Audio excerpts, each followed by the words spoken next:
Gaur iraiak 4 Ipar Euskal Herriko 51.000 ikaslerentzat Oporrosteko lehen eskola eguna izango da. Nafarroako Unibertsitate Publikoko 8.000 ikaslek ere gaur ekin diote ikasturte berriari. Ostiralean izan zituzten ongietorri jardunaldiak eta gaur hasi dira 2023-2024 ikasturteko eskolak. Ipar Euskal Herrian eta ere Katxalin Elizalde Zenpereko kolegio berria estreinatu dute, Seaskaren 5. kolegio berria da hau eta 11 eta 15 urte bitarteko 82 ikaslek hasi dituzte bertan ikasketak gaur. Ikasturtean zehar izango diren erreforma berrietara adi egon beharko dute askok aurten, lehen aldaketa jakina da jada eta basoko azterketa data berriz ekainera atzeratuko dute. Ikasturte hasiera izpide Euskara ikasteko AEK-ko matrikula epeak ere gaur ireki dituzte. Euskaltzaindiaren egoitzan egin dute kanpaina aurkezteko agerraldia goizean zehar. Aipatu bezala, egun euskaltegi baino gehiago Euskal Herri osoan. Eta horien bidez, beste 11 herritara iristen gara. Baita euskara ikasi nahi duten enpresetara eta elkarteetara ere. Online ikastaroen bidez, gainera, herritarra dagoen tokораino heltzen gara. Beraz, hurbil, herritarrak urrun heltzeko. Euskara zabalduko dizkien ateen bidez, urrun helduko baitira. Gaurko magazinean, Eko Ander Romero politologoa izan dugu gurean, gaur egungo Espainiar Estatuko egoera politikoa aztertu eta gaiaz jardundu albistegiaren ondoren izango duzue elkarrizketa osoa ikusteko aukera. Kenduta zikerako dudak argi geratu zen ere Sánchezen aldeko bozka emango zuen. Beraz, protagonismo hori galduta berreskuratu du Urkulluk, eta nik uste dut bik nahiko daudela. Bata da Espainiari begira, eta zer nolako harremana duen PSOE-rekin, eta baita ere, dau beste gako bat EAE-ari begira, bereziki Gipuzkoari begira nun ematen duen azken urteetan EAJ-aren arima subiranista edo independentista hori desagertuta zegoela, ikusi da zer nolako emaitzak esan dituzten azken hauteskundeetan Gipuzkoan, eta horrelako diskurtso, igual, burura etorri aldala estatusaren inguruko debatea, inkluso plan ibarretzea, eta barrak, Gipuzkoako klabe horietan ere irakurtzen importantea ditzen zain. Elikadura presioen igoera orokorraren barruan olioa virginarekin gertatzen ari denan nabarmentzen da prezioek gorazko joera eutzi diote. Hego Euskal Herrian litro 10 eurora iritsi da dagoeneko duela urtebete gutxi pentsa ezina zena. Hildo horretan kontsumitzaileak beste landareko ipe batzuei begiratzen hasten diren bitartean, nekazarien erakundeek deitoratu egin dute igoera horrek ekoizleengan eraginik ez izatea eta bai ordea balio katearen beste katebegi batzuetan. Eta jakina da, iraiaren 9 eta 10 Espainiako txirrindularitza buelta igaroko dela Euskal Herritik. Hori dela eta gure eskuketa Nafarroa berriz altza elkarteak deialdia egin dute, Frantziako turrean egin zen bezala berriz ere errepideak ikurrinaz eta Nafarroako banderaz betetzeko aldarrikapen horrez gain Larraineko mugaz ere mintzatu dira, izan ere itxita izaten da muga egunerokotasunean eta itzulirako soilik irekiko dute. 7 lurraldeko herri gisa, 7 lurraldeko herria gara, gure artean ez dugu mugarik nahi eta gure etorkizun politikoa libre eta demokratikoki erabaki nahi dugu. Kulturan, Festaldeko 15. edizioak Gasteizera hurbilduko ditu telebistako telesai askotako protagonistak. Iraiaren 4-tik 9 arte izango da. Egunero 2 estreinaldi izango dira printzipal antzokian, 7:30 eta gaueko 10:00. Horrez gain arratsaldean kaleko ikuskizunak, proiekzioak, Vital Fundazio aretoan eta Profestibal jardunaldiak antolatu dira.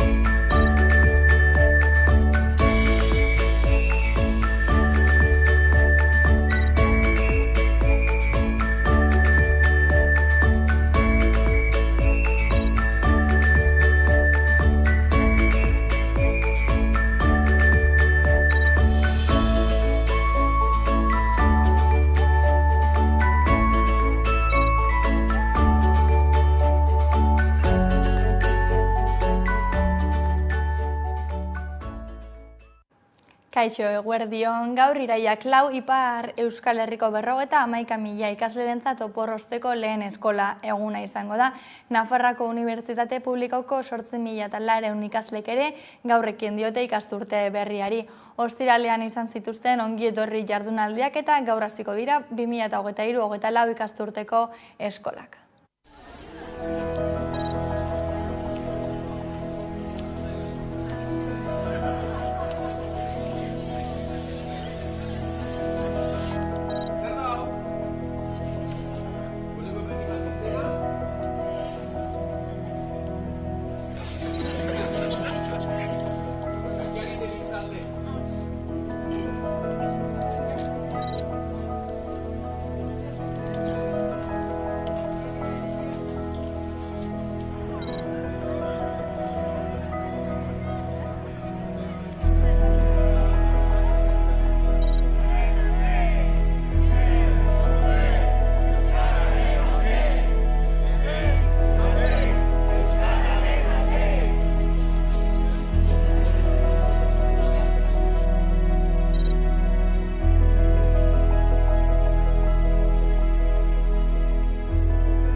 Aipatu bezala Ipar Euskal Herrian gero eta gehiago dira euskaraz ikasteko autua egiten dutenak, hala ere gehienak eredu eleanitzeko eskoletan ikasten dute eta institutuan frantsesez ikastera pasatu behar izaten dira.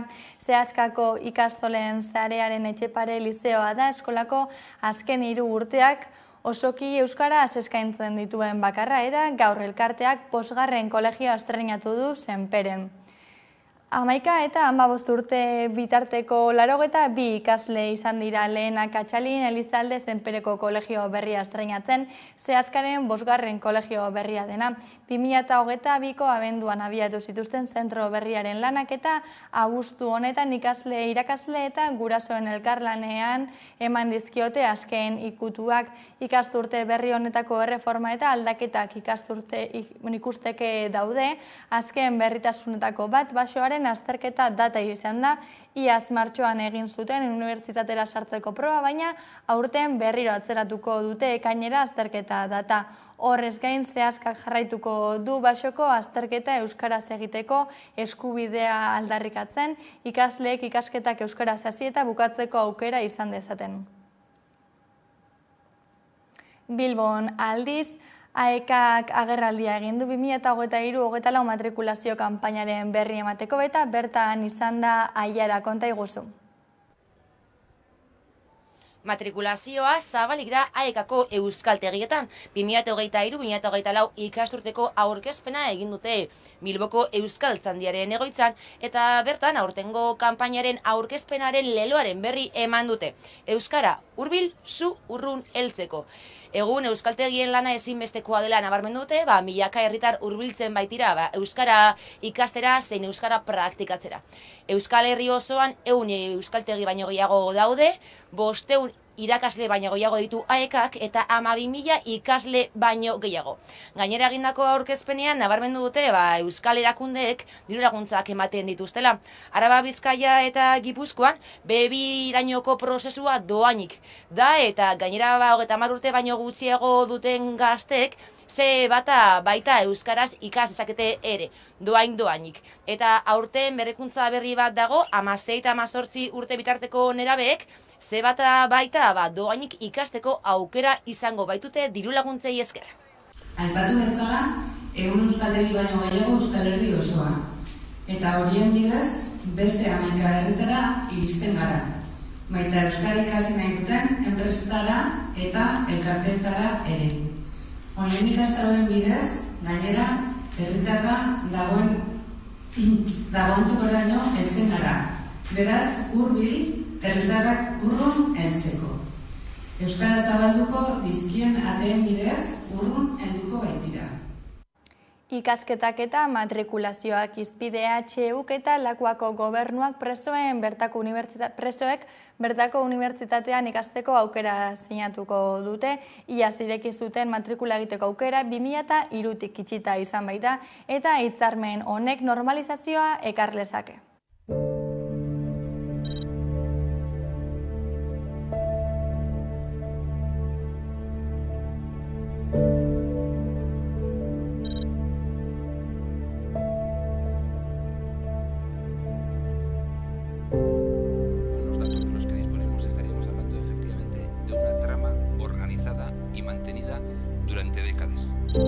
cosas las niego de raíz.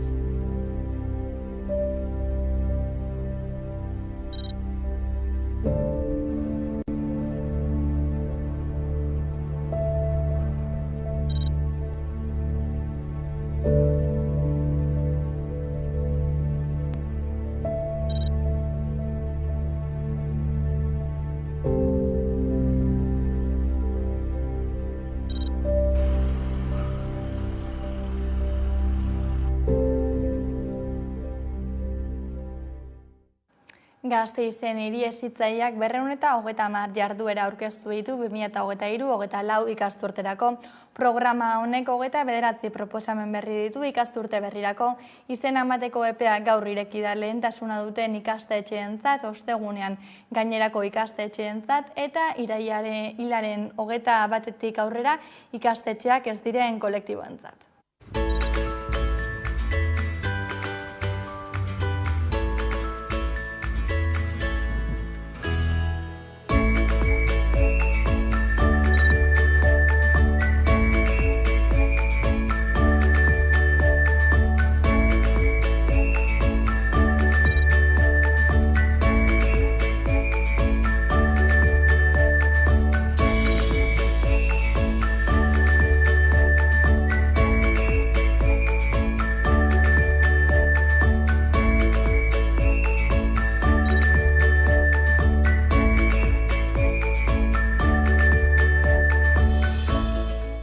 Jarduera hauek oso interesgarriak dira, hirirako, gizarterako eta hezkuntzaren eremurako funtsezkoak diren balioei lotuta daudelako.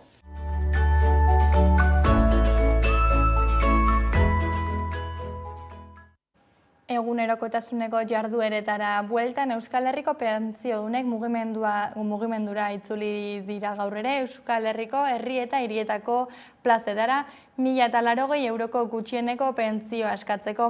Halaber, osagarri bat eskatuko die Gasteizko eta Iruñako erakundei. Zer gehiago dakigu Aiara? Hegoaldeko pentsiodunak kalera itzuli dira berriro. Oporraldiari agur esaterekin batera, 1.080 euroko gutxieneko pentsionaldeko aldarria Euskal Herriko herri eta hirietako plazetara bueltatu da beraz. Oharbidez, adierazi dutenez pentsiodunek, hauteskundeak baino lehen, aldirringana jo zuten euren oinarrizko aldarrikapenak hauteskunde programetan sar ditzaten eskatzeko. Eta orain hauteskundeen ondoren, berdin egingo dute eta euren aldarrikapenak gobernu programetan jaso ahal izateko. Gainera gogoratu beharra dago, ikasturte honetan Jaurlaritzaren hauteskundeak izango direla. Hala Nafarroako gobernuari zein lakuari exigitzen diote 1.080 eurorainoko osagarri hori behingoz ezartzeko. Eta Uribe kostan dagoen pediatria zerbitzuaren prekaritatea salatu zuten hainbat gurasok ostiralean egindako prentsaurrekoan. Egoera horrek haurren osasuna arriskuan jartzen duela iritzita pediatriako zerbitzu duina exigitu dute, ez da Aiara? Uribe kostan dagoen pediatria zerbitzuaren prekaritatea salatu dute hainbat gurasok. Ostiralean horretarako prentsaurrekoa eta protesta egin zuten Plentziako osasun zentroaren atarian. Izan ere, egoera horrek haurren osasuna arriskuan jartzen duela ohartarazi dute. Eta iragarri dutenez gainera, afera legebiltzarrera eramango du EH Bilduk bertan eztabaidatzeko. Urteak dira zonaldean pediatria zerbitzua bermatzen ez dela Eusko Jaurlaritzako osasun sailak ez dituelako medikuen oporraldiak errespetatzen. Eta gainera afera egoera areagotzen da udan, herriko biztanleri kopurua biderkatzen egiten delako, ezta? Eta oraingoan gertaera batek gabeziak agerian utzi ditu, baina gurasoek deitoratu dutenez, gertaera hori izeberaren punta baino ez da. Ospitaleko alta txostenak jarraipen pediatrikoa ezarri zuen hurrengo 24-48 orduetan. Hala ere, haurrari dagokion pediatra. Irailaren erdialdera arte ez da lanera itzuliko, eta Gorlizko ambulatorioak ez du ordezkorik. Antolatua ere, Izerpegaren punta da. Egia esan, urtean zehar askotan Barrika, Gorliz, Demos eta Plentziarrietan ez da pediatria zerbitzurik bermatzen. Eusko Jaurlaritzako osasun sailak ez dituelako medikuen oporraldiak betetzen. Iruñean bestalde kontzentrazioa egin dute Korreoseko garbitzaileak duten egoera salatzeko. Iazko abenduaren 15ean Korreoseko garbiketa zerbitzua Limpiezas Jotako roba enpresak hartu zuen eta ordutik irregulartasunak besterik ez dituztela salatu dute garbiketako langileek. Berriz ere, kontzentrazioa Sarasate pasealekuan.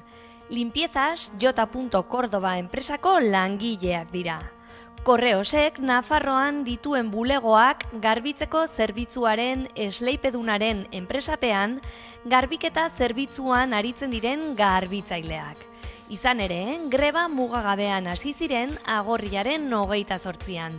Nominen ordainketa atzeratzeagatik protesta egiteko. 50 langileak uztailan hasi ziren elkarretaratzeak egiten Iruñeko Korreosen egoitza nagusiaren aintzinean.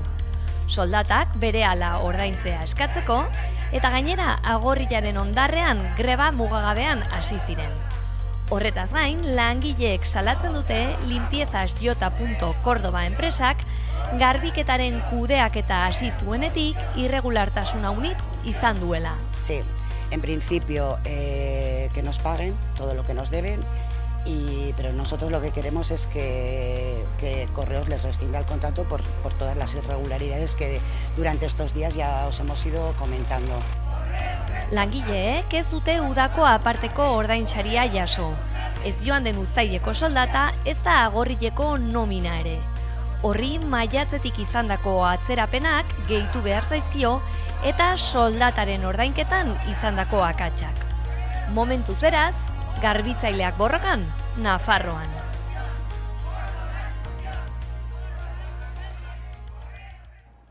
Gero eta gutxiago gelditzen da Hondarribiko alarde egunerako datorren ostiralean izango baita, hilaren 8an. Aste honetan, hautzak arrotu ditu guztion alardea taldeak egindako salaketak. Azaldu dutenez Hondarribiko alardeko musika banda elkarteak kanpainako kidei eskatu die, erantzunkizun adierazpen bat izenpetzeko adieraziz Andreak soilik kantinera gisa nahi dituztela desfilean. Testinguru horretan Hondarribiko alkateak bere iritzia emandu eta dio alardean emakumeen eta gizonen parte hartzea bermatzeko lan egingo duela. Iraiaren 8an ostiralean ohiko Hondarribiko alardea izango da. 26 urte igaro dira emakumeak kalera irten zirela alarde parekide bat lortu nahian. Txiki sortu zen konpainia hura etengabe handitu da urtez urte. Iaz 1000 lagun inguruk hartu zuten parte alarde parekidean, baina bestela ere asko izan ziren gora jaizkibel oihukatu eta txalo harten hartu zituztenak. Oraindik baina lanean jarraitzen dute alarde parekide bakarra eta publikoa lortu arte. Herrian ordea bada talde bat emakumeak alarden kantinera gisa soilik nahi dituztenak. Eta horra Hondarribiko alardeko musika banda elkarteak iragan astean alarde parekidearen aurkako agiri bat sinarazi zien bere konpainiako kideei, gainontzean kanporatu egingo dituztela ohartarazita. Guztion alarde elkartetik erabat gaitzetsi zuten agiri hori eta udalari esku hartzeko eskatu zioten. Udalak jeltzalen esku zegoenak orain arteko alardeetan entzungor egin du, baina aldaketa adierazgarri bat izan da agintetzan. Urteetan EAJ eta indarran egon ostean Abotsanitz plataforma dago orain, eta dagoeneko aldaketan nabari da. Izan ere Igorren Paran alkateak esan du alardean Andreak eta gizonak ateratzeko lan egingo duela. Nabarmendu du alardea hondarribiar guztien ondare inmateriala dela. Eta alarde parekidearen aurkako agiriari helduta, alkatak argi eta garbi esan izan du udaletxeko eta bere bulegoko ateak irekita daudela, eta idatzeak eragiten duen edonor babestuko duela ez baitu inolako purgarik onartu nahi. Dagoeneko Jaizkibel konpainia entxeguekin hasi da ostiralean dena aurreikusi moduan joan dadin. Aurten gainera beste aldaketa bat izango da, Nora Ferreirak hartuko baitu Oian Etxebarrietaren lekukoa, Jaizkibel konpainiako kapitain berria izateko. Politika alorrean Inigo Urkullu lehendakaria konbentzio konstituzionala Espainiako gorte nagusietan garatzea planteatu du. Zehaztu du Espainiako gobernua premiatu egingo dela konbentzioa deituz gero, eta bertan alderdi politikoek naiz autonomia erkidegoek parte hartzea ezinbestekoa dela esan du. Hauteskundeak ere izango dira hizpide hurrengo hilabeteetan, baina horren baitan oraindik ez du zehaztapenik egin eta 9 hilabeteko azken txanpari ekin dio legegintzaldiak. Joan den astean zendu zen Graxi Etxebere eta Ortzaizen sorterrian egin diote azken agurra. 100 jende bildu da bere ibilbidea goraipatzera.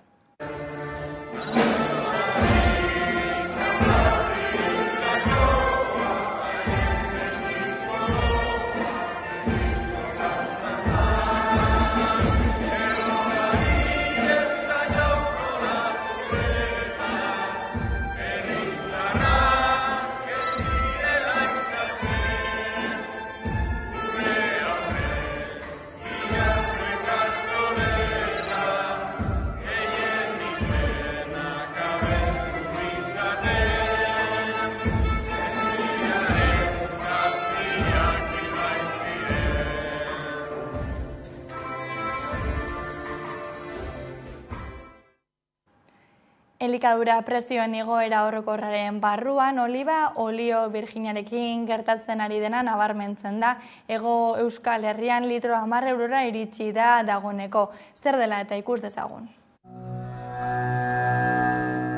Oliba olioaren prezioek gorazko joerari eutsi diote, eta iragan astetik 10 eurotan saltzen ari dira olio birjina estraren litroa. Duela urtebete gutxi pentsa ezina zen. Espainiako Estatistika Institutuko datuen arabera, oliba olioaren prezioa 128,8 igo da azken urtean, baina Virgin Extraren kasuan kalitate handienekoan igoera 227 igorakoa izan da. Prezio igoera horren atzen zer dagoen? Alde batetik joan den kanpainan izandako uztaren murrizketa handia dago, lehortearen ondorioz ekoizpena 150 inguru jaitsi baita. Eta horri erantsi bartzaio hurrengo kanpainan antzeko ekoizpena aurreikusten dela. Europako batzordaren arabera aurrek urtean baino 139 gutxiago ekoitziko da. Kontsumitzaileen eta erabiltzaileen erakundeak salatu duenez, oliba olioaren prezioa igo eginda batez ere azken hilabete eta erdian, 1,5ko igoerarekin. Horren ondorioz batez besteko prezioa 8 eurotatik 9 eurotara igo da, eta markaren baten kasuan 12 eurotik gora dago jada. Bada erabiltzaileen eta kontsumitzaileen elkarteak salatu du supermerkatuetan gaur egun dagoen olioa baino askoz merkeago salerosi zitzaiela ekoizleei. Ildo beretik kexu dira nekazarien erakundeak ere. Oliba saltzaileak ez dira prezioen igoera horretaz baliatzen ari, eta ministerioari eskatu diote oliba olioaren ekoizpenkadea kontrolatzeko, gerta litezken gehiegikeriak eta espekulazioa saiesteko sektorean zinekazarigan ondorio negatiboak baititu. Argi dago prezio igoera handi horiek kontsumitzaile eragiten dietela, eta horren ondorioz oliba olioaren kontsumoa murriztu egingo dela. Horren ordez beste olio batzuk erabiliko dira, eta kalitate handiagoko eta garestiago diren olioetatik merkeagoetara mugituko dira. Horre galera ikaragarriak ekarriko ditu. Jakina da irailaren 9 eta 10 Espainiako txirrendularitza buelta igaroko dela Euskal Herritik. Hori dela eta gure eskuk eta Nafarroa berriz saltzea elkarteak dei egin dute Frantziako turrean egin zen bezala berriz ere errepideak ikurrinaz eta Nafarrako banderaz betetzeko. Aldarrikapen honez gain, Larraineko mugaz ere mintzatu dira, izan ere itxita izaten da muga egunerokotasunean eta itzulirako soilik irekiko dute. Aurten, Euskal Herrikoak ez diren bi frogek zeharkatu eta zeharkatuko dituzte gure lurrak. Uztailean Frantziako turra Bizkaian, Gipuzkoan, Araban, Lapurdin eta Zuberoan izan genuen. Eta irailean Espainiako buelta, Zuberoa eta Nafarroatik igaroko da. Batzuentzat muga dena, guk egunerokoan zabalik eduki nahi dugu. Gure herritik libre mugitzeko. Gure artean ez baitugu mugarik nahi. Euskal Herriak erabaki erraten dugu orain ere. Guk erabaki nahi ditugulako, bai bi estatuekiko, bai gure arteko harremanak. Herritarron esku dago aldarri hauek kalera ateitzea eta gure arteko adostasunak jostea. Aldarri hauek tresna bihurtzeko eta tresna horien bidez erabakiak gauzatzeko. Zazpi lurraldeko herri gisa, zazpi lurraldeko herria gara, gure artean ez dugu mugarik nahi eta gure etorkizun politikoa libre eta demokratikoki erabaki nahi dugu.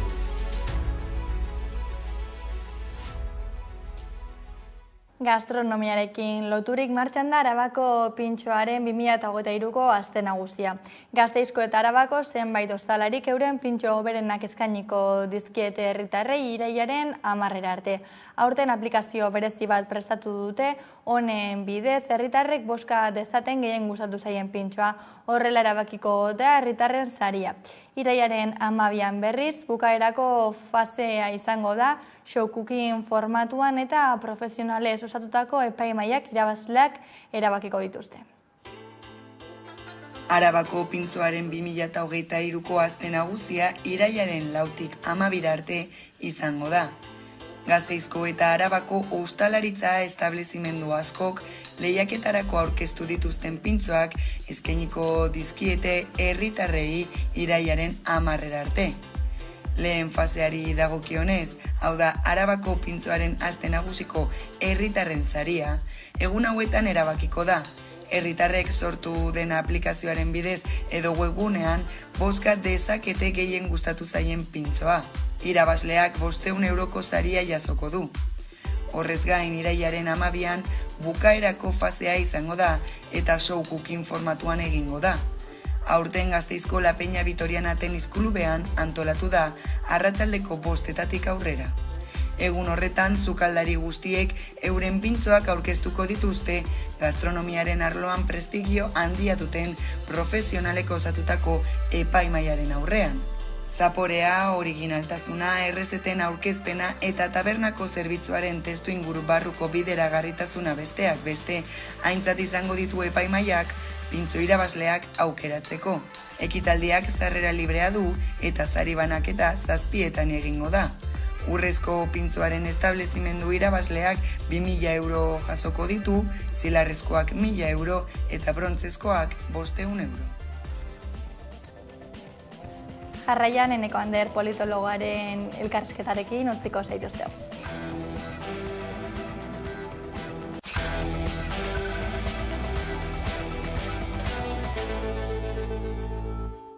Bada 12:30 pasata iritsi zaigu eguneko elkarrizketa nagusiari heltzeko unea eta horretarako hemen dugu gaurkoan gurekin Eneko Ander Romero politologoa. Ondetorri. Opa, egunon.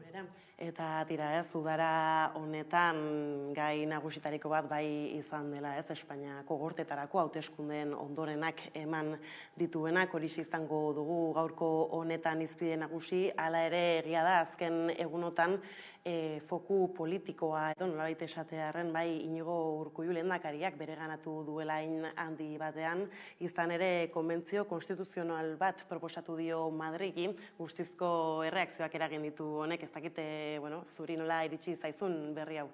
Nik uste dut Inigo Urkullu eta bere komunikazio ekipo orokorrean oso inteligente izan dela. Hauteskunde hauen emaitzak ikusi da nola Euskal Alderdiak, bai EH Bildu, bai EAJ, noiteko bere botoa ja komprometitua daukatela. Zikeran EH Bildutik esan zuen Sánchezen alde egingo zuela Espainiako gortetan, eta EAJ kenduta zikerako dudak argi geratu zen ere Sánchezen aldeko bozka emango zuen. Beraz, protagonismo hori galduta berreskuratu du Urkulluk, eta nik uste dut bi gako daudela. Bata da Espainiari begira, eta zer nolako harremana duen PSOE-rekin, eta baina baita ere, dau beste gako bat EAE-ari begira, bereziki Gipuzkoari begira nun ematen duen azken urteetan EAJ-aren arima subiranista edo independentista hori desagertuta zegoela, ikusi da zer nolako emaitzak esan dituzten azkenengo bi hauteskundeetan Gipuzkoan, eta horrelako diskurtso, igual, burura etorri aldala estatusaren inguruko debatea, inkluso plan ibarretzea, eta barrak, Gipuzkoako klabe horietan ere irakurtza importantea iruditzen da zait. Ez Gainera, egia da Espainiako hauteskunde hauek eta gero utzi den panoramak berak argi erakusten duela lurralde gaia bera mahai gainean egongo dela, ez izan Kataluniatik datozen alderdiengatik edota Euskal Herriko alderdiengatik, eta hor bai EAJak aipatzen zuela, ez zela bat ere edo guztiz gustora azken 4 urte hauetan Espainiako gobernuarekin eta bereziki PSOErekin izandako harremanetan, ez aipatzen entzun izan dut inoiz Aitor Esteban ere esaten, ez Euskal Herria Bilduk lekuak kendu izan diola Espainiako gorteetan EAJari, beraz aipatzen zenuenari tiraka ere ez argiago egon daiteke harremanak hurbiltzeko estrategiaren parte badela iragarpen hau? Bai, hor alde batetik dauz hainbat kontu. Lehenengoa da lurraldetasunarena. Egia da orain momentu honetan, konjuntura honetan, bai Kataluniatik, bai Euskal Herritik tiraka, bereziki Kataluniatik tiraka, gaia mai gaineratzen dela, baina ikusiko da zer nolako ibilbidea duen. Eusko Alderdi Jeltzaleak esan du deseroso dagoela, baina ez berez lurraldetasunari dagokion gaian, ezin dugu ahaztu Eusko Jaurlaritzan Alderdi Sozialista baitare dagoela, eta inkluso EAJak kajoi baten saltu du estatusaren inguruko eztabaida, ezta? Baina bai oso argigarria da konbentzio konstituzionalaren kontzeptua eta mahai gaineratzea. Esaten nun ere bi gakoetan ureltu behar dela, EAeko gakoan, esan dut, eta Espainiako gakoan.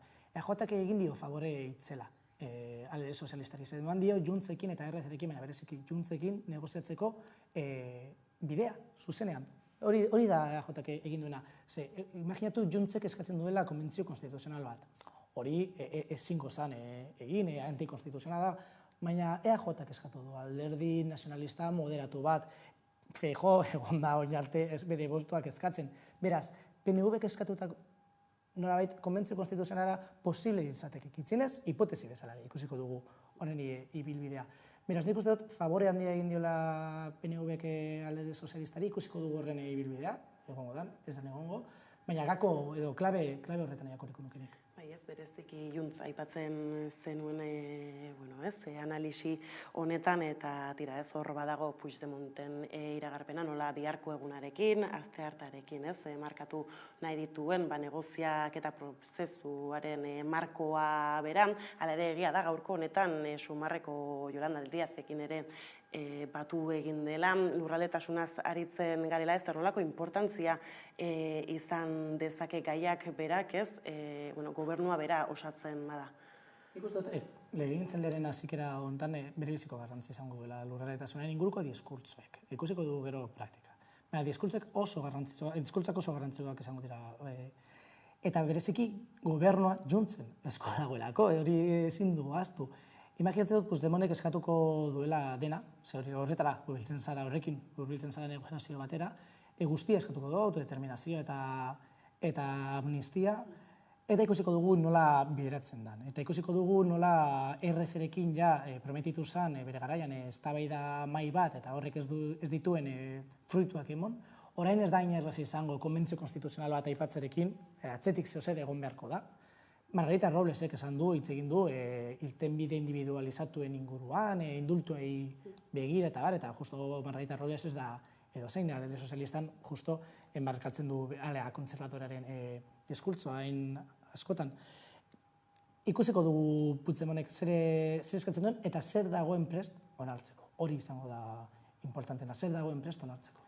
Gainera egia da, diada inentzutetxua baden diada aurki izango dela, iraiaren 11an bertan, egia da independentismo katalana ez dela bere onenetan aurkitzen, Juntzez ari ginen tarteka RC ere aipatu dugu negozaketa hauek erunarteko distantziak oraindik eta gehiago aldendu ditzake? Gehiago aldendu aldira, hori litzateke galdera, ezta? RC-en eta Juntzen arteko harremana oso kaltetua dago. Nik kontrako esango nuke edo, kontrara planteatuko nuke. Haien negoziazio hauek ikusita bereziki Juntzek hartu duen pisua eta RC-ek galdu duen pisua, igual ate bat irekitzen du haien arteko estrategia partekatu batera. Ez dut uste graduko denik, zintzoa izan da, baina aukera hori sortzen du. RC-en eta Juntzen arteko harremana ez dut esango apurtuta dagoenik, ez dagoelako, baina oso txarra da, ikusi dugu udal hauteskundeek emaitzak zeintzuk diren. Eta ezin dugu ahaztu, pre-Aragonezen gobernua ez dela gobernu estable eta indartsu bat.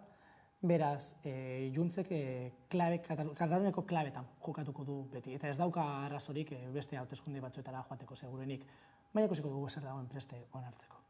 Eta harremanez gabiltzala gurera nolabait estrapolaziorik egin ahalko litzateke ez hor EAJ eta Euskal Herria Bilduren artean izan ere, ez dakitez, inbestidurez gabiltzala esaterako EAJaren buru nagusiek bai argi utzi izan dutela edo aditzera eman dute ez, Feijóoren inbestidura bat ez luketela babestuko, hala ere alderdi barruko beste hainbat kiden hitzek ez, aditzera eman dezakete, tira ez, albidetu ahalko litzatekela ikusi ditugu, aipatu dituzu orain ez, Kataluniako udal eta hauteskundeen emaitzak, hemengoak ere ez, tira ez, azpimarratzekoak badira, zeren norabide aldaketak ekar ditzazkete, harremanak gurean aldatu daitezke? Galdera laburra, ez. Erantzun laburra barkatu, ez. Zergatik, zemen testuinguru asko oso desberdina. Katalunian egia da Junts eta RC harreman oso txarra edo okertua daukatela, baina helburua, printzipioz, helburu ideologikoa partekatua da. Teorian, ditzen ez, eta dela independentzia. EAen biziari ganena da gobernu trukaketa bat. EAJaren gobernu batetik, EA Bilduren gobernu batera. Beraz, hor oso zaila izango da elkar ulermen bat. Hor konkurrentzia politikoa, konkurrentzia elektorala oso handia da. Gainera ezin dugu ahaztu, zerbaitik gertatzen ari da estatu mailaren eskuman. Hau da, eskuman bere ordenatzen ari da. Bai Vox, bai PP, baina baita ere Juntzen, baita ere EAJan baitan, eta EAJaren baitan, zera, hainbat pertsonek esan dute igual Feijóoren gobernu bate albidetu dela, ezta? Eta ikusi dugu nola bai Gipuzkoan, bai Gasteizen, bai hainbat udalerritan, nola EAJak behar izan dituen PPren botoak. Hauteskunde zikloa EAen ez da amaitu. Hor daude lehendakaritzarako hauteskundeak edo parlamentuarako hauteskundeak. Eta ez ditzateke zorra izango hurrengo hauteskundetan Urkulluk edo EAJaren hautagaiak behar izatea PPren boskak. Beraz, hemen entente bat edo ulermen bat, inkluso edo negoziaketa bat EAJ eta EH Bilduren artean, ez dut uste interesatuta daudenik. Gainera aipatzen zenuen nola Jaurlaritzaren kasuan ez, azken kurtsoan sartu berri dela, nolabait esatearren espero genitzazke, hala ere, norabide aldaketak agian hainbat esparrutan edo behintzat importantea bai izango da ez, une oro, azkenan, kanpaina aurre batez hitz egiten egon gaitezke? Bai, etengabeko kanpainan gaude. Hau Holanda eta azken urteetan etengabeko kanpaina bat murrildu gara. Eta gauza guztiak kanpaina logikarekin irakurri behar dira, tamalez edo sortez, ez dakit. Eta EAJak badauka aurrean arazo handi bat, bere hegemonia, erudizko hegemonia hori galtzen ari dela. Ez edo, pasau da, hiriburu guztiak eta diputazio guztiak gobernatzetik, hor arazoak eukitera. Bereziki Gipuzkoan, baina Bizkaian gero eta gehiago, eta Araban, ikusi da, nolabait, jokoz kanpo aritu direla. Egia da, hauteskunde bakoitzak desberdina dela, eta EAen boska aldaketa nahiko nabarmena dagoela. Ez dut esango handia, baina nabarmena dagoela segun eta zeintzuk diren hauteskundetan. Eta hauteskunde municipalen edo estatu mailako hauteskundeen emaitza ezin da estrapolatu modu zuzenean. Baina EAJaren baitan hainbat abotza entzun dira Gipuzkoaren inguruan, Iñaki Arasagasti behin baino gehiagotan idatzi du zer gertatzen ari den Gipuzkoan EAJarekin, hor aldaketak etorriko dira. Zein zentzutan, zein arloetan, ze perspektibarekin, oraindik argitzik dago, baina azken kurtso politiko hau oso garrantzitsua izango da. Nabarmena da, ez dagoela argi zeintzuk izango diren lehendakaritzarako hautagaiak. Ez Euskal Herria Bildun, baina baita ere, Iñigo Urkulluk esan zuen pasaren egunean, baloratu beharko zuela pertsonalki zer egin. Eta ikusiko dugu Alderdi Sozialista endeko ondezarekin mantenduko dan, edo Sumar Podemos mundu hori zer egingo duen, eta PPek zer egingo duen. Baina gauza asko oso irekita daude, eta kultzu honetan zehar itzi joan beharko dira. Egon beharko gara iragarpen bakoitzeran, eta tira indarra, edo bintzat gurean, indarra eta galdu duten alderdi erreparatuta orain ere Sumar aipatu zula tarteka, tira investiduran badagor jokoa Feijóo eta Sánchezen artean, gero, hori Junts dela, edo tira beste alderdi batzuk direla nora mugitu pelota bera, eta hor badaukagu ere Sumar, gainera guztiok geunden zain, aste arte da Puigdemontek, tira zer nolako markoak ezarri, eta gaur bertan Bruselan da une honetan bilera egiten, 12etan hasita Yolanda Díaz Puigdemontekin, zer tokitan geratu zaigu Sumar, aipatzen genuen eskema guzti honetan? Esan duzu, justu, hemen daukagu Sumar, hemen dago, nun dago Sumar. Yolanda Díazek egin du apostu oso interesgarri bat. Bere garaian, igual Iñigo Errejonek apostu hori egin zuen, Podemosen hasikeran ere Pablo Iglesiak egin zuen, eta da alderdi bat sortu mediatikoki eta goitik bera. Eta zer gertatzen da, oinarria ez duzunean, urrengo ziklo elektoral baten igual ondo non alzaizu. Bitan ere, baina denpora pasa hala, oinarri hori behar duzu. Sumar dago guztiz jokuz kanpo. Bere barne gatazkengatik, legebiltzar talde gatazkengatik, baina baita ere alderdien artean, Yolandaren figura nola berri dartu, Sumarrek arazo bat dauka. Orokorrean, zueren ezkerrean dagoen mundu hori arazo bat dauka, eta antolakuntza arazo bat. Saiakerak daude, Yolanda Díazen taldea oso talde efizientea izaten da orokorrean, eta teknikari begira oso, eta bereziki komunikazioari begira gauza oso interesgarriak eta oso onak egiten dituzte, baina jokuz kanpo geratu da, guztiz. Espainiaren ezkerra da Pedro Sánchez momentu honetan, eta Sumarren espazio hori guztia kau dago.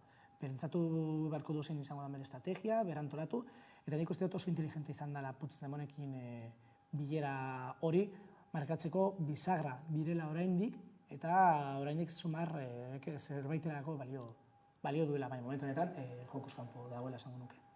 Eta aipatzen ditugun, eskema posible guzti hauetan ere, Feijóok eman dio giltza Sánchezi, alderdi independentistek, eraginik ez izateko, kasu horretan proposamena bazen, 2 urteko legegintzaldia bere esku uztea, eta gero hauteskundeak berriro ere deitzea, horri nola erreparatu altzaio?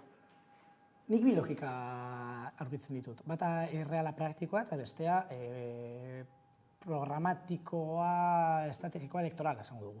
Lehenengoa da, alderdi popularra da eskumako alderdi bat, eta eskumako alderdiak behar du, alderdiek boterea behar dute, eta botere instituzionala behar dute, bestela galtzen dira. Eta nik uste dut dela nolabaiteko oihu desesperatu bat botere edo administrazioa berriz berenganatzeko. Behar dute, behar dute, daukate haien kargo publikoak, daukate haien kargo intermedioak, behar dute estatuan egotea. Ezin diote bere buruari utzi, kudeatu gabe egon. Hori alde batetik, eta bestetik nik uste dut dela, beste oihu desesperatu bat aurkezteko haien burua ez Voxen lagun bezala, baizik eta zentroko pertsona moderatu giza aurkezteko. Eta zentzu horretan, igual boska batzuk arrastatu nahi izan ditu. Baina ikusita zenolako kanpaina egin duten eta ikusita santzismoaren inguruan ezin zara pasatu Perro Sánchezik elkarrekin gobernatuko dugula esatera. Ezin zara hori pasatu, ez da logikoa. Adituek ulertu dute, komunikazio adituek ulertu dute egin aldutela, baina nik uste dute publikoak ez duela onan irakurri eta publikoak ez diola moderazio hori erosten. Zagian gainera Espainiako erregeak ez bera proposatzea ere, agian aipatzen duzun estrategia horren barruan egon daiteke izan ere ez, aukera gutxi izanik, nahiz ez dakit tradizioaren izenean ero egin alzuten hori, bada parte aipatzen zuen horrena. Oso ikusgarria izan zen, nola atzoeren egun, aldi berean, bai, Alberto Núñez Feijóok, bai, Isabel Díaz Ayusok hitz egin zuten ekitaldi berean. Eta bi diskurtsak kontrajartzea oso erraza da. Eta diskurtso nagusia esan Feijóorena. Esan orain Feijóo paktista, moderatua, hauteskundeetan ikusi ez duguna. Eta gero, Ayusoren diskurtsoa dela benetan, Espainiako eskumak erabiltzen duen diskurtsoa. Santzismoa, diktadura, askatasun falta. Nik uste dut hor disonantzia bat dagoela kudeatzen zeiatzen ari dira. baina peperen bandazo horiek ez dira ulergarriak. Eta ez dira praktikoak. Ez du lortzen zoeren parte bat, segurenik hori bilatzen du, ez da, zoeren parte bat merenganatzea. Baina investidura datak ere eman du zer esan asko, iraiaren 26 eta 27an dago jarrita data bera, oraindik gelditzen dira aste batzuk horrere, agenda politikoa bete egin behar da. Hori izan da Pedro Sánchezen eta orokorrean zoeren hipotesia hauteskundeen ostean. Gero eta gehiago hitz egin Feijóok, gero eta boto gehiago galduko ditu. Hau da, Feijóo irudi nazional edo estatal bezala, bere pisu osoarekin jauzi egin zan hauteskundeetan. Eta nik uste dut, hipotesia dela, utziko diogu hitz egiten, eta holan irudikatzen dugu nola da gara, zoe edo kaosa. Eta, bueno, horregatik Pedro Sánchez hau desagertu eta egun hauetan, ez da, utzten du alderdi popularra desastatzea eta haiek etorriko dira hau guztiak konpontzera. Egia da, oraindik egunak badaudela aurretik eta normalean halakoetan ez azken momentu arte intriga edo mantentzea izaten da ohikoa, agian horren zain izango da. Baina ez dago intrigarik, nik uste oso estenatoki argi baten aurrean gaude. A ber, Espainia da. Batean tamaiazo bat aurkeztu agertu alda, eta ez dakizen bat abstentzio agertu ez dakizen alderdietan edo alderdi sozialistan, eta batean, pum, Feijóo heltzen da gobernura.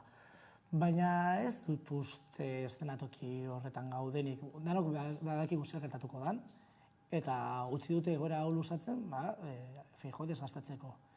Kontua da, Feijóoren ostean nor helduko da, eta hori bai izango da interesgarria. Eta gainera askok hitz egin izan dute inoiz berriro hauteskundeak egiteaz, baina ere geroz eta argiago dago kalterako, alderdi askorentzat ez, kalterako baino ez liratezkela izango. Bai, nik uste dut orokorrean Espainia estatu mailan, Espainia nazio gisa ulertuta da Katalunia eta Euskal Herria gabe, bipartidismoaren buelta oso harria dela, PP, PSOE. Eta berriro baldin badaude hauteskundeak, indatuko dira PP eta PSOE. Ez zuten espero nik uste zala Espainiako beste nazioetan edo estatuaren beste nazioetan zer gertatuko zen, eta benetan jende hori edo boska horiek klabeak izango direnik. Itzen ez zuen espero alderdi popularra. Bi estenatoki daude, ez gehiago. Hauteskundeak errepikatzea edo alderdi sozialista gobernuan amaitzea. Alderdi popularrak momentu honetan oso zaila dauka. Insisto, Espainia da, edo zer gauza gerta daiteke. Ikusi dugu azken hamarkadetan, ez da, bereziki azken hamarkadan. Bitu Pedro Sánchez, mundu guztiak esaten zuen desagertuta edo 2016an, ez zan inor eta batean heldu zen gobernura inoir espero zuen zentzura mozio batekin. Edo zer gauza gertatu daiteke. Baina alderdi popularrak oso zaila izango du. Beraz, bukatze aldera Eneko Ander, zure ustez azken edo agian ez, nahietatik baita ere hitz egin daiteke batzuetan, zein argazki izango dugu hilaren 26 eta 27an? Ez da nahia, ez daukat osari zein dane nahia, baina analizi partera joaten magara, daukagu Espainiako eskuma bat guzti inoperantea dela, Voxen ensaterarekin, baina Vox krisi sakonean dago, da, hauteskundeak errepikatzen badira, segurenik alderdi popularrak irabaziko ditu boskak, baina ez du balio, hemen aritmetika parlamentarioa zari gara, ez horik bosken zera. Beraz, eskumaren gobernua nik deskargatuko nuke. Gero dekogu, alderdi sozialistaren gobernu ahul bat, posible litzatekena, horrekoan posible izan da, eta ikusiko dugu zenbat irauten duen, gainera Espainiako hauteskunde zikloa agortuta dago, hau da, Europearrak etorriko dira, baina berdin du. Eta beste aukera bat oso faktible ikusten duena da hauteskundeak errepikatzea. Baina hori, segurenik, Juntzen eskut dago. Eta hor, Kataluniaren klabe internuak, hauteskunde autonomikoak sartuko dira jokuan. Beraz, hori ez dago zikira Pedro Sánchezen esku. Juntzen esku dago. Beraz, gertatzen delarik argi dago ere gurean, ez? Eta tira ikusteko dago, ez? Urkulluek hauteskundeak aurratu ditzaken, ala ez, izango du eragina baita ere. Noski.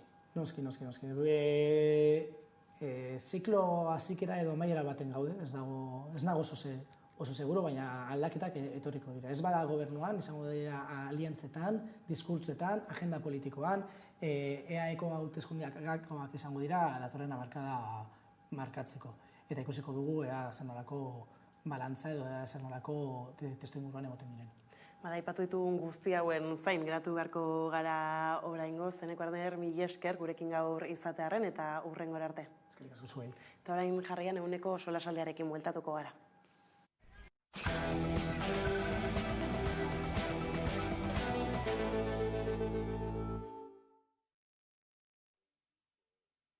Upategiek Europa Batasunera behin betiko baimenaren eskaera bidali zutenean, Eusko Jaurlaritzak prozesu administratiboa martxan jarri zuen. Horren aurka azaldu zen Errioxako Kontseilua eta helegitea jarri zuen. Oraindik epai horren autoa ez da argitaratu. Prozesu administratibo hori aurrera eraman ostean, Jaurlaritzak behin-behineko baimena onartu zuen. Horrekin estatuan merkaturatzeko ahalmena eman zien, ardoa zormarka berriaren barruan zabaldu nahi zuten upategiei. Hala ere, matz bilketa amaituta zegoenez, ezin izan zuten izendapen berriarekin aurtengo uzta merkaturatu. Errioxako Kontseiluak beste helegite bat jarri zuen behin-behineko baimen horren aurka. Eta apirilaren 14an iragarri dute EAeko auzitegi nagusiak geldiarazi duela estatuan merkaturatzeko baimena. Autoak dioenez, kontsumitzailean nahasteko arrisku handia dago. Izan ere, izendapen berria duen ardoa merkaturatzean, 2 ardo eskaintzen dira, 2 zormarka desberdinekin, baina eremu grafiko berean. Iturri ofizialek adierazi dutenez, administrazioa izan da behin-behineko baimena atzera botatzeko eskaera egin duena. Beraz, erabaki honekin, Arabako mahastiak zormarka berriarekin estatuan merkaturatzea ezinezkoa izango da. Hala ere, iturriek azaldu dutenez, alegazioak aurkeztuko dituzte. Auzitegi nagusiak onartzen baditu arazoa konponduko litzateke, baina atzera botatzen baditu, beste epaiaren autoaren ebazpenari itxaron beharko lukete. Autoak arrazoia ematen badio Errioxako Kontseiluari, Espainiako Auzitegi Gorenera joko dute.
Urteak dira lanaldi aldatu ez dela, izan ere azken 100 urteetan ia berdin-berdin mantendu da lan jarduna. Bada hainbat herrialdetan asteko lanaldi kopurua murrizteko probak egiten hasi dira. 4 eguneko astea eta telelana. Baina Euskal Herrian zer? Hegoaldeko lanastea 40 ordukoa da eta iparraldekoa berriz 35ekoa. Izan ere, Frantziako eta Espainiako gobernuak dituzte lanaren inguruko eskumen gehienak. Beraz, Euskal Erakundeek ezin dute lanaldia legez murrizteko neurririk hartu. Hori bai, Hego Euskal Herriko Foru Ogasunek aukera dute lanaldia murrizteko probak egitera ausartzen diren enpresei zerga hobariak aplikatzeko. Edonola ere, Espainiako gobernuak programa pilotua martxan jarri du. Hala, Hego Euskal Herrian 250 langile baino gutxiagoko industria enpresek laguntzak eska ditzakete lan astea 4 egunera murrizteko soldata murriztu barik. Gutxienez, 2 urtez lanaldia 110% murrizten badute lansaririk jaitsi gabe, enpresek 200.000 eurorainoko laguntzak jaso ahal izango dituzte. Lehen urtean jasoko dute diru laguntza eta hitzeman behar dute, 2. urtean ere lanaldi laburari eutziko diotela. Proiektua esperimentala da eta hori derata aurrekontua murriztua da. Eta horregatik Madrilgo gobernuak erabaki du industria sektorera mugatzea. Egun, Hego Euskal Herrian, enpresa gotzik aplikatzen dituzte lanaldi murrizketak soldatari eutziz. Bada Eusko Jaurlaritzaren asmoa da datorren urtean programa pilotua abian jartzea. Horrela, 2024an probatuko da Araba, Bizkaia eta Gipuzkoan 4 eguneko lanaldia. Confebaskekin akordioa lortzen ez bada ere, aurrera aterako dutela proiektua adierazi du Lan eta Enplegu Sailak. Elkarrizketa sozialerako mailan adostu nahi dute pilotua eta datozen asteetan berriro dira biltzekoak. Bien bitartean, Labek dio lanaldia murrizteren alde egon arren proposamen zehatzak nahi dituela. Esaterako asteko lanaldia 50 ordura laburtzearena.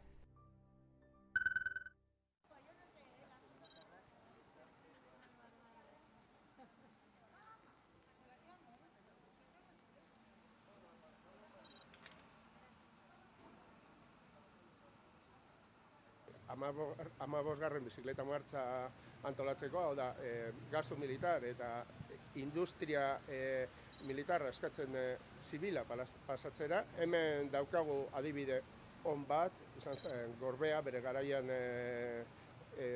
industrial bazan, hor egiten ziren pistolak eta hainbat arma, eta gaur egun egiten dira bizikleta. Armen fabrika, Euskal Autonomia Erkidegoan estatu maila dago 3. postua. Hauek fakturatzen dituzte 650 milioi euro. Horietatik 150 milioi euro benefizioak dire, irabeste. Eta kontuan hartu behar dugu, hauek jasotzen dutela diru publikoetatik gure zerga ordainduta 1 milioi euro. Gerrak sortzen direnean, beti izan da kriston gastu militarren bultzakada lehenago. Eta hemen zer egiten ari gara. Osea, kontuz, ibili, zer egiten ari gara. Guk gabiz inbertsio bat egiten gerrarako.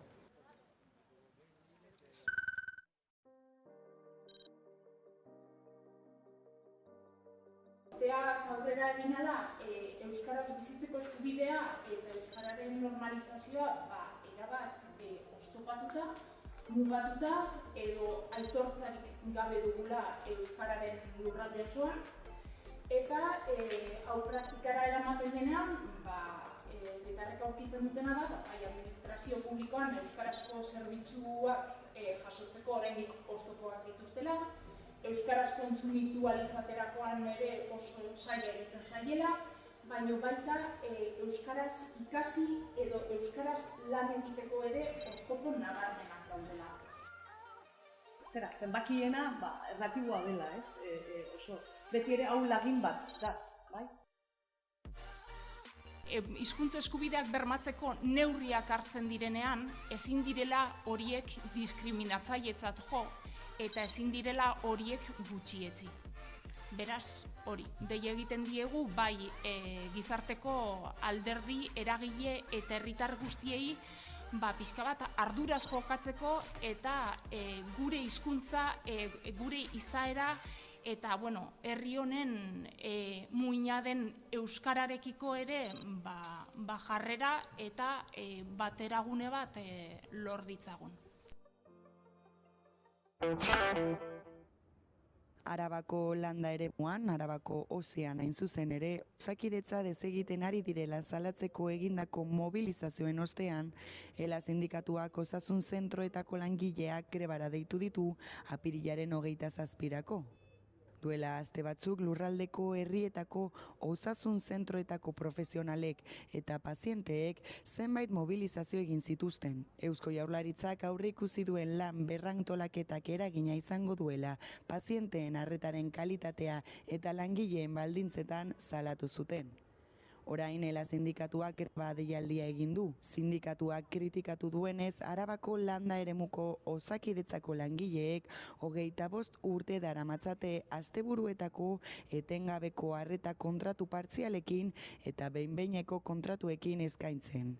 Horrekin batera, azaldu du lepera atera nahi dituztela kontratu horiek, baina azalatu duenez, iruzurreko kontratuak dira eta plaza horiek aspaldi sortu behar zituzten. Aterako diren plazei gainera ez diete funtzio berriak ematen zerbitzua hobetzeko. Beraz, erabiltzaileek ez dute zerbitzu orain arte daukaten zerbitzua hobetuko. Baizik eta landa eremuko arreta zuzen eta hurbila zena, osakidetzak egiten duen planteamenduarekin desagertuko da. Gauzak horrela, apirilaren 27ko greban 3 aldarrikapen zehatzak izango dira hizpide. Lan baldintzei eustea, langileekin negoziatzea eta ordezkapenen 100% bermatzea.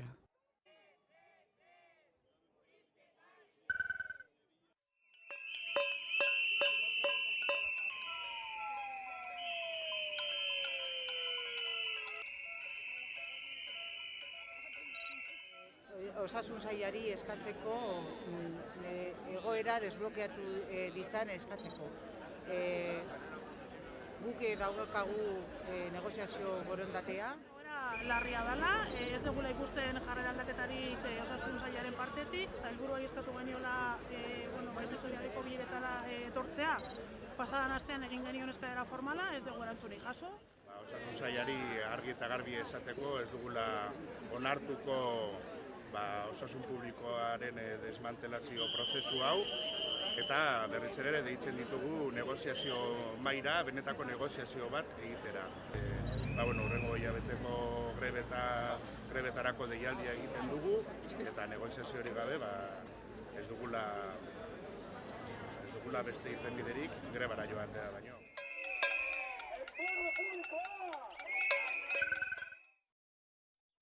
Gezaltza Añanan kokatuko den ekoetzea Arabako lehena izango da eta Bizkaian eta Gipuzkoan daudenei gehituko zaie. IOB ingurumen jarduketarako sozietate publikoak lizitaziora atera ditu zentroaren obrak. Proiektu honekin biodibertsitateari, klima aldaketari eta ekonomia zirkularrari buruzko politikak pertsonekin konektatzea lortzea nahi dute. Ekoetzea Gatzaraneko antzinako biltegi handiaren eraikinean kokatuko da. Hau da, Gatzaranean zeuden gatz biltegi garrantzitsuenetako batean. Proiektuak arkitektura bioklimatikoaren, ekodiseinuaren eta ekonomia zirkularren printzipioak aintzat hartuko ditu. Gainera, ingurumena eta osasuna errespetatzen dituzten produktuak, materialak eta sistemak erabiliko dituzte. Oraindaino zenbait lan gauzatu dira, hala nola irakurketa estratigrafikoa, zundaketa arkeologikoak edota lan tekniko-arkitektonikoak. Añanako ekoetzea proiektua diseinatzeko lanek 120.000 euroko inbertsioa izango dute eta aurreikuspenen arabera abenduan hasiko dira.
Abiadura handiko trena tarteko Frantziak eta Portugalek Espainian dituzten enbaxadorekin bildu da Iñigo Urkullu lehendakaria. Atlantikoko makroeskualde baten beharra adierazi die enbaxadorei. Jaurlaritzak Euskal Herrikoa 2030erako lotu nahi du Europa iparraldearekin. Frantziak ordea Europako batasunarekin 2030erako bordele eta akize zati egiteko konpromisoa hartu zuen. Orain baina 2052erako atzeratu du proiektua eta horrek are gehiago atzeratu